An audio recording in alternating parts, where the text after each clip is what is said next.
Hello, everyone, and welcome back to another Porsche Cooled podcast. I think we're up to episode 9. This is episode 9 of the series. A new podcast from me, and I hope you have been enjoying it. Today, I thought I'd talk about the different variants in a Porsche 911. I was just reading an article actually saying about a base Carrera is all you really need, and that harks back onto Nick Murray on YouTube and other people on YouTube and myself as well, saying there's nothing wrong with a base. The base is possibly all you need. Of course, we all want a GT3, we all want a turbo, or we want a GT2 RS, or we want the fastest. But how much more engaging is the driving experience? Is it a lot more engaging? Sure, you're going to get the better sound. Sure, you're going to get a better feel on the road, as in the grip on the road is going to be stickier. But is the Carrera, that's say half the price of a Turbo or a Turbo S, any less of the driving experience? I don't think it is. It's definitely not half the driving experience. I've driven a 997 GT3, and let's just call that at the top of the range, my friend's GT3, and I've only driven it once, and it's an amazing car. It's an amazing, amazing car. And of course, he's done some mods to it, exhaust mod, numeric short shifter kit, which is just insane, absolutely insane. If you've ever driven a car with a numeric shifter, a Porsche, it's pretty crazy. And I've said this before, I had troubles actually working out what gear I was in because it's so short. You look down and you're used to seeing, first push forward and second push down, and you're in first and second and third, and there's just no throw. It's just so short and so mechanical and so clicky. So of course that makes the driving experience a different experience, the sound of it, the sound of the 997 GT3. Obviously, it sounds a lot louder than my Carrera. My model Carrera is a 2006. My friend's GT3, I think, is a 2008. But when you think about the price differential when they came out, there's a big difference there. What was mine? I think mine might have been under 200,000 Australian dollars, and I think the GT3 was over 300,000 Australian dollars. So it's not double. But it is quite a lot more money to spend. And is it worth it? Of course, if we all had endless supplies of cash, I would say, yeah, let's go and all buy a GT3 or a GT3 RS, a 997 GT3 RS, of course. But if you buy a base Carrera, I don't think you're losing out that much. On the road that we drove on in Australia, which was called the Putty Road, where I drove my mate's car, It's not a smooth road. It has twists and turns. It has parts of the road where it's, going up a hill, going down a hill, a little bit of twisty here and there. It's a quite engaging road. Those of you from Australia will know the Putty Road, and it's a great road for Porsche enthusiasts, sports car enthusiasts. It gets a lot of traffic during the summer months and the winter months. So I drove my car on that road, and then I stepped in and drove my mate's car. So two ends of the spectrum, let's call it. But those two ends of the spectrum, yes, they are very different. But the essence, I keep coming back to this essence of a 911. The essence of the 911 is not lost in the base Carrera. It's strong. It's tweaked. You know what I mean? When you get to a GT3 or a GT2 or a GT2 RS, it's tweaked. It's just that little bit better. And that's what Porsche do so well. And they do that every time they bring out a new 911. Anyone that's not following 911 will look at them and go, yes, they look all the same. We've all heard it before. What's the difference? It looks the same. They haven't changed it. The engine's still in the back and there's no difference. But this is what Porsche does so well. They do it so damn well. It's crazy. That engineering, that slight tweaking, that slight, increase in power, that little bit of width in the body, over generations. And then, from now looking at a 65 911 to a 2020 911, the 65 911 looks so small. It's such a small car. You know what I mean? But if you didn't see them side by side, you wouldn't naturally think about it. If you didn't get into the car, you wouldn't think about it. And it's those little tweaks, and it's the same as driving a base Carrera. And let's not call it a base Carrera. Let's just call it a Carrera. From driving a Carrera into driving a GT3. once you sit in it, it feels similar. You know, my friend's car has the lightweight buckets, but you sit in it, it feels similar. The dash is similar. The console is similar. It's got the same, well, he's upgraded his navigation, but it's got the same navigation system, etc. But when you sit in those lightweight buckets, all of a sudden, it's different. It's very, very different. You know what I mean? And I like the seats in my Carrera. They're just the standard, 12-way or whatever seats they are, 9-way. But when you sit in the buckets, all of a sudden you feel different. You feel like I'm going to drive this car differently. I feel like I have more control over this car. And then you start it up. And then when you start it up, your hand's on the Alcantara steering wheel. It's not on a leather steering wheel, which is a different experience in itself. And sure, you can put an Alcantara steering wheel on a Carrera. But it's all these little things together. And then when you look, the thing which gives you that feeling, that Porsche feeling, when you look out the rear mirror, when you're looking out and you see the wing, and all of a sudden you're in something that is different. It is actually different. Well, is it? I don't know if different is the right word. It's similar, but it's just that little bit better. And you look out the window and you see that wing, and you hear the sound of the Mezger engine, and you hear the sound through the exhaust, whether it be the stock Porsche exhaust or whether it be an aftermarket Acura exhaust or whatever exhaust you have on it, Sharkworks or whatever exhaust. And then you start driving it and you realize this car is planted. It is sticky, And as my mate said, you didn't drive it properly. And of course I wouldn't, because it's his car and I worry about, but you can just rev it. You just push it to the line and you just keep going. It's so weird because they look similar and you can see the GT3 is based on the Carrera, but then, the experience is completely different. Now, coming back to my original thought, is it a lot different? Now, I don't want to contradict myself, but it is and it isn't. You know what I mean? It is and it isn't. And I think that's the hard thing to take a grasp of. You feel, every time I get into my Carrera, I just feel fantastic. Every time when I've traveled and I come back to Australia and I go downstairs and I take it off the cover and take it off the trickle charger and I take the air back out of the tires after it's being stored. And, I start it up and I take it out for that first drive. I don't normally wash it now the first time. I take the cover off and I take it out for a drive, a reasonably long drive. And as soon as you get into it, it's just like, it's just a feeling that maybe you get it from Ferrari, maybe you get it from Aston Martin, maybe you get it from some of those other brands as well, Lamborghini. But it's a feeling that is just invaluable. It's invaluable. And every time I see my mate's GT3, I look at it and go, wow, I've got to have a GT3. And everyone knows me. People that know me, I should say, know that I like the GT3. I've wanted one for a long time. I always wanted the 997. But, I'm sort of swaying now, do I want a 996? And then I've started looking at GT2s. And the GT2 997, and I think I mentioned this in a previous podcast, the 997 GT2 has really got my attention.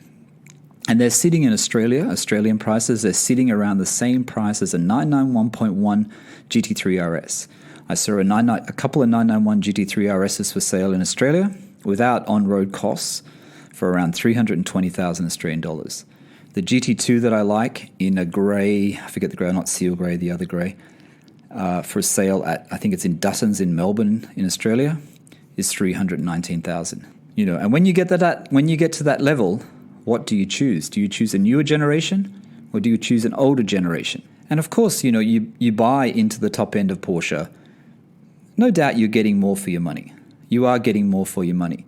But if you can't get into the top end, this is why I keep saying you can't get into the top end, you never overlook a base Carrera. And I was just reading an article, actually. I was reading an article on CNET, and basically the title is, a 2020 Porsche 911 Carrera review, a solid case for going base. And this gentleman who wrote this article had driven the 2021 Porsche 911 Turbo S, and then directly after he drove a racing yellow 911 coupe, not S, not turbo, nothing, just the basic version, and took it for a drive. And this article, I'm not going to get into the whole article, it's on CNET. I might put the link in the bottom of this podcast. And, he talks about the same thing. He also talks about, everyone bemoaned the fact that the naturally aspirated flat six was taken over by the turbo engine, but to him it hasn't lost any of the charm. You know what I mean? It hasn't lost the charm of that engine. Of course, now when you buy a 2020 base Carrera, though, there are certain options which Porsche won't let you select. You have to get the Carrera S. And I don't know whether they've done that before. I don't think the 7-speed manual transmission has been released yet. It may have just been released, I'm not sure. But obviously it's in PDK at the moment. If you go by my friend James at Auto Amateur, PDK is the way to go. He loves his PDK. Coming from a manual 997, he went to a 991.1 Carrera base with PDK. But anyway, it's an 8-speed PDK is a 2020 911. But when it comes in manual, would you pick manual? But there are some, like I said, some options which they won't let you choose. And I think that's PASM. They won't let you choose the PASM PASM sport suspension. They won't let you pick in the base Carrera things like dynamic chassis control. They won't let you pick the rear axle steering, which is I think is a really good option. I've watched, I think, Chris Harris or Harry Catchpole do reviews of the 911 and just rave about that rear wheel steer. Torque vectoring is on the all-wheel drive cars, so that's not really comparable. But there's a lot of and obviously the Carrera suspension is probably different to the Carrera S. It's probably a lot softer. It's obviously a lot softer than getting a GT car. Obviously a GT car, and that's coming back to about a GT car too. I guess it's your purpose, what you need the car for. If you want a car where you can drive on the road and the track, I think the latest GT3, like if you got a GT3 Touring, you'd be okay. The lightweight buckets on a daily basis, you may be a little bit more uncomfortable. If you had the numeric short shifter, if you had a really loud exhaust, obviously all these things, if you're commuting in the car, then it would be a problem. If you're not commuting, obviously it doesn't make any difference. But it's still this thing that always runs through every generation of 911 that everyone talks about. I know Nick Murray on YouTube, and I mention Nick Murray a lot because I really do enjoy his channel. And if you haven't checked it out, you should. And as well as James at Auto Amateur. Nick Murray always harps on about never buy the first year of a new generation 911,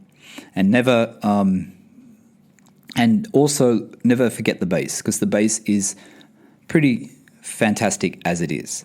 I've had a base Carrera now, and I love the base Carrera. I love the Carrera, I should say. My car isn't heavily optioned. My 2007 997, it's not a heavily optioned car. It doesn't have full leather. It doesn't have carbon. It doesn't have those things. But it's a great 911, and it's my first 911, and no one can take that away.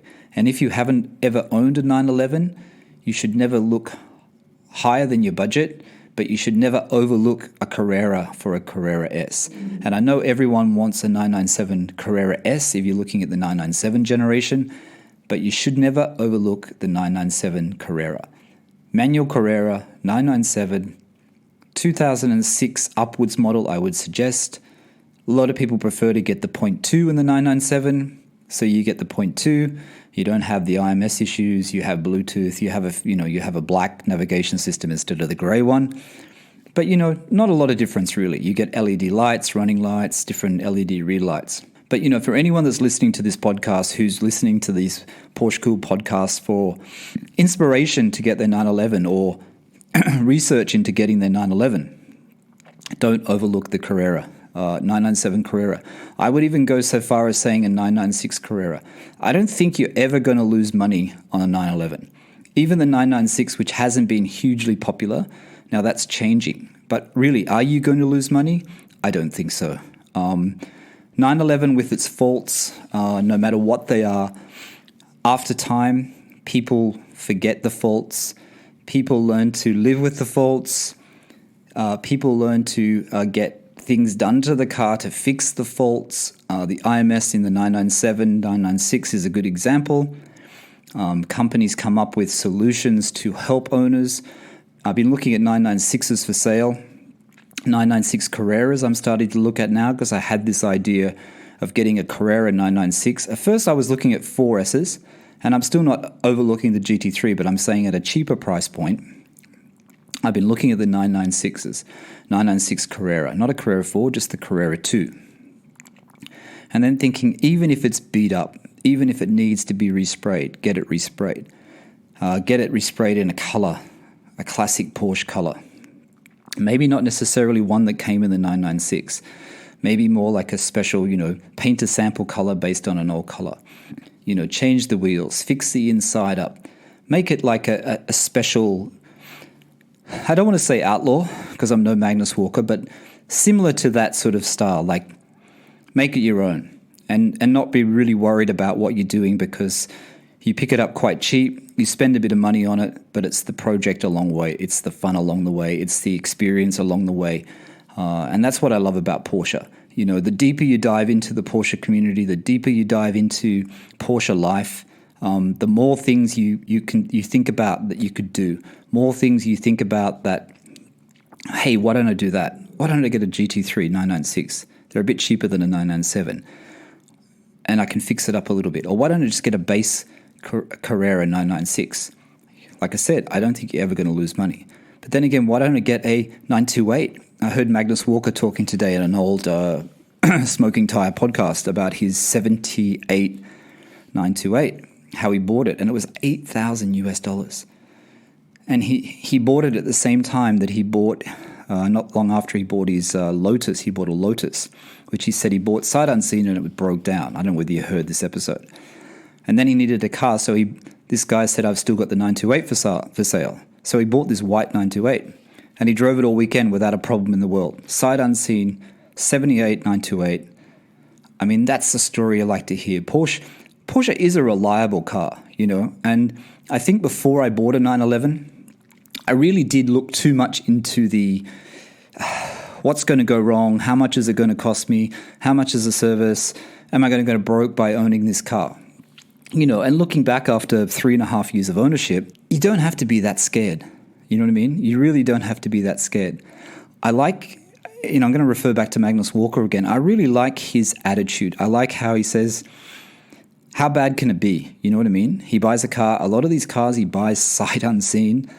And it's like, how bad can it be? And I guess you're buying an old car. You know there's going to be issues. You know you're going to have to fix certain things. You want to change some things to make it your own, to just make it that little bit better. And I think that's the way you have to look at it. And it's the same as he said when you buy a used Porsche, he doesn't want a car with low kilometers with no chips. He wants a car that's been driven. You know what I mean? That car that he knows that it's been driven and it's been driven well, and to him that makes a better car. And I think that's something to think about. I probably got off the topic here a little bit, but I just love talking about Porsches, and I really do hope you're enjoying these podcasts. But I guess this is kind of like half buying advice, half thinking out loud, and half saying that, the base Carrera, the standard Carrera, if that's all you can afford, whether it be a new 2020 992 or whether it be an old 996, don't overlook a base Carrera. Don't overlook the entry-level model. Buy it. Buy your first 911, drive it a lot, get to know what it's all about, get involved in the community, talk to other Porsche owners, go to Porsche Cars and Coffee, and start your Porsche journey as we call it, and you won't regret it. And it's a great hobby to have, and it's a great feeling when you're connecting with your 911 and driving it. I remember the first time, just before I go actually, I remember the first time I drove my 997 on a very twisty road in Australia, going down to south towards Wollongong in Australia, and I could feel the weight transfer. I could feel that weight. I could feel that braking just before the corner, letting the car take the corner, letting the weight transfer from the rear to the front. It really was a different driving experience, and it was something that my memory of the 997 is not really picking up. My memory of the 997 when I buying my first 911 is that first drive on a twisty mountain road, and just feeling how the car it just knows what to do. So that's the end of the podcast for today. Thank you for listening. My name is Michael Barth, and this is the Porsche Cool Podcast. So this was episode 9. I'll try and post another podcast in the next week or so. We'll be working my way up to doing probably 2 to 3 podcasts a week. Anyway, thanks for downloading this episode, and thanks for listening. Until next time, bye for now.